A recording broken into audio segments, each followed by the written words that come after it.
My kids and ex-wife have been making false allegations about me for the past 2 years, starting when my kids ran away and told the police I kicked them out, and now I don't want any part in my children's lives anymore. Posted by you/Returning Darkness. Hold on, because this is a doozy. I'm going to omit some details to help keep myself from getting doxxed about this whole thing. Last year, my kids, 9F and 7M, ran away late at night/early in the morning. When found by some city officials, they claimed I kicked them out of the house. I woke up that morning to the cops and CPS knocking on the door. I told my side of the story from what I knew, and they had my, now ex-wife, tell her side while keeping us separated. The cops claimed our stories didn't match and ended up arresting me. I bailed myself out that same day and went to live with my parents for a while.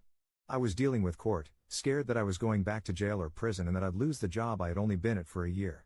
A little over a month went by, and I got a phone call to have a meeting with the CPS woman in charge of our case.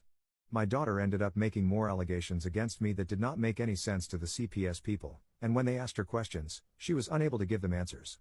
My son ended up breaking first and admitting the whole thing was made up, and that my daughter was the one who orchestrated everything.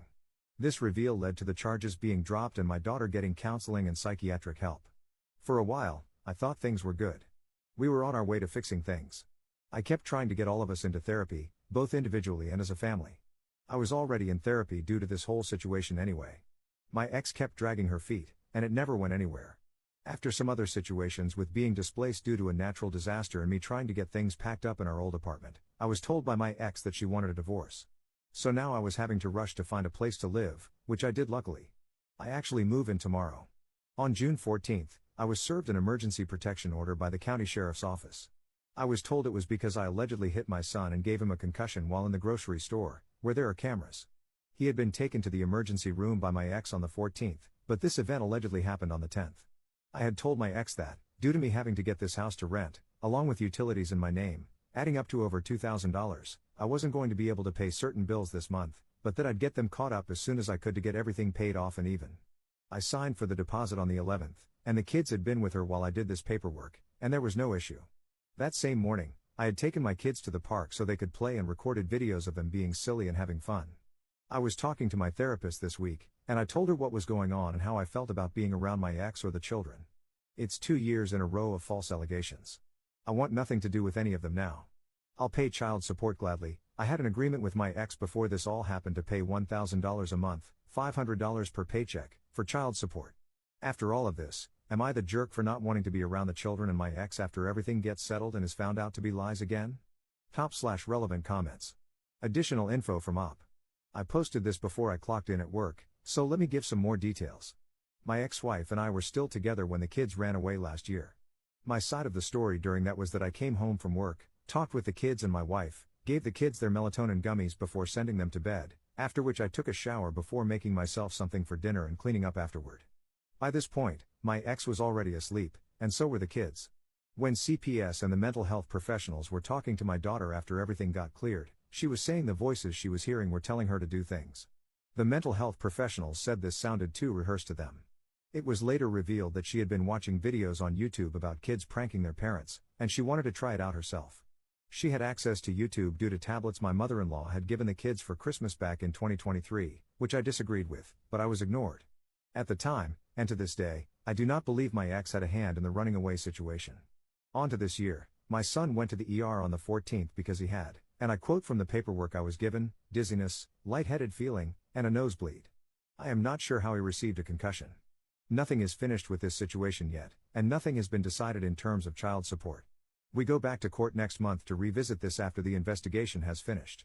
On the day I received the EPO, I talked to a state trooper and told him the kids' history, showed videos of my kids playing, and showed receipts on my banking app from when we were at Walmart and the time we were there.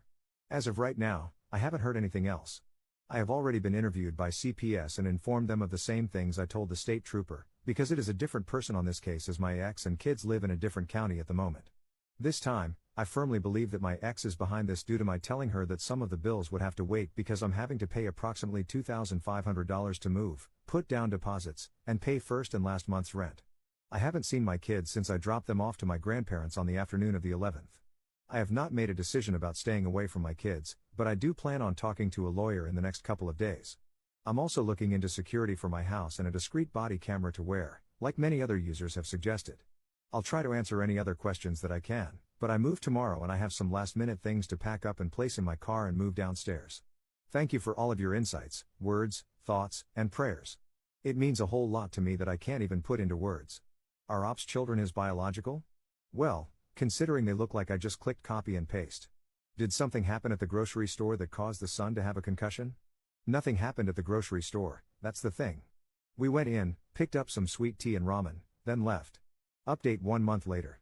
So I have an update, along with answering some questions better from my previous post. When I first posted this, I was not in a good headspace, and I realized that I wasn't very clear. To be honest, I'm still not in a good headspace, but it's a little bit better. For starters, these false allegations started last year when my kids were 9 and 7. When I said 2 years, I meant calendar years. When I said I spoke to the police about my side of the story last year, I meant what happened the night before the police and CPS showed up at the front door. I had gotten home, spent some time with the kids and my ex, then wife, before giving the kids their melatonin gummies. This was done on an as-needed basis, mainly 2 to 3 times a week at most.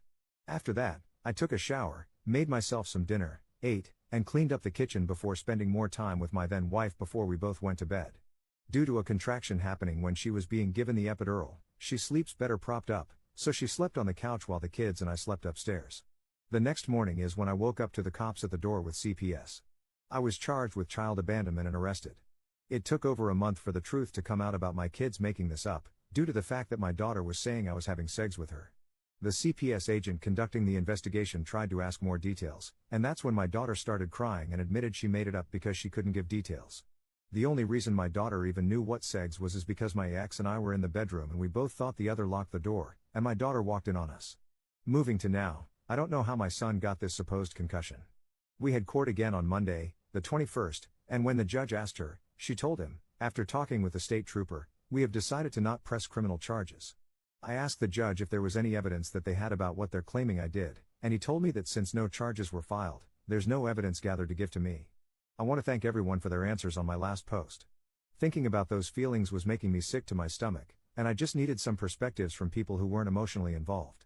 I've thought about this since last month and I made the decision to tell the judge I want the divorce process and this EPO to be over and done with, and that I just want to be left alone. I'm still questioning if this was the right decision or not. I'm just not sure what else I could do. I work 12-hour days, 5 to 6 days a week. I have no way to take care of the kids, so I can't take them in. Even then, am I supposed to get to the point where the court system says supervised visits aren't needed anymore and just start wearing a body camera around the kids, and just be scared all the time? Looking over my shoulder constantly just to make sure that I'm not going to end up in jail again? We have a hearing set up for December to hopefully get everything finalized and finished. I keep thinking about the kids going trick or treating in 3 months, going back to school next month, how we won't be decorating Christmas trees together or making cookies for Santa, and I start crying all over again. I'm not sure what else I could have done that wouldn't have made me a paranoid mess 24/7. This will be the last update until December or January, I guess. Thank you again to everyone who said I wasn't the jerk for feeling this way. Have a good one, Reddit. Top/relevant comments. Did OpsX explain why she wanted the divorce? Her words were that she just isn't in love with me anymore and we've both become too different. She's religious, I'm not. We both have different views on things that we can't come to an agreement on. After last year, I wanted to get us into therapy and got some recommendations for marriage counselors.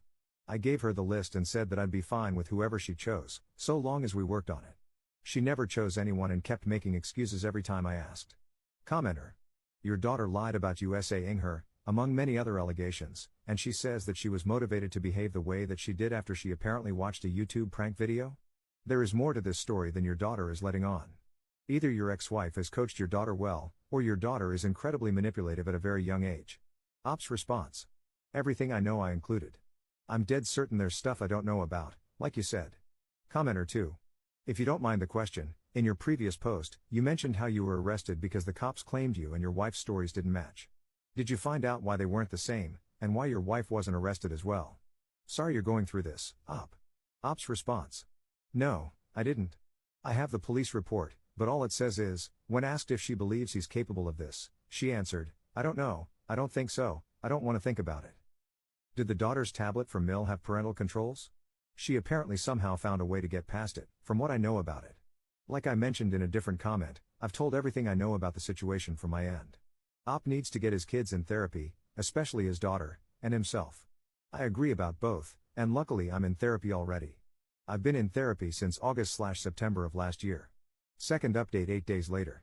So this is a really small update that I wasn't expecting to make.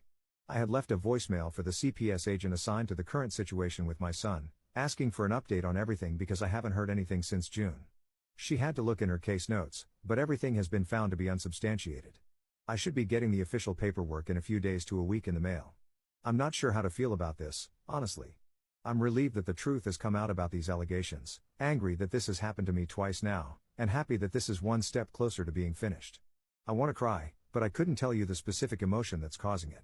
I'm taking some other Redditors' words to heart and putting in a request to my state police records department to get copies of any and all paperwork, evidence, or lack thereof, anything I can get my hands on from them. I'm also getting copies of my son's medical records so I can see exactly what was found back in June. I know a lot of you don't believe this, and I don't care. I have nothing to gain from lying about this. I'll gladly post pictures of the paperwork from CPS when it comes in, with all private information redacted, of course, to protect myself and my children. I know some of the details don't make sense between the OG post and the update, but like I saw one person mention in our /best of Redditor updates, which I love to read posts from and didn't expect my own to end up there, I'm just going into survival mode.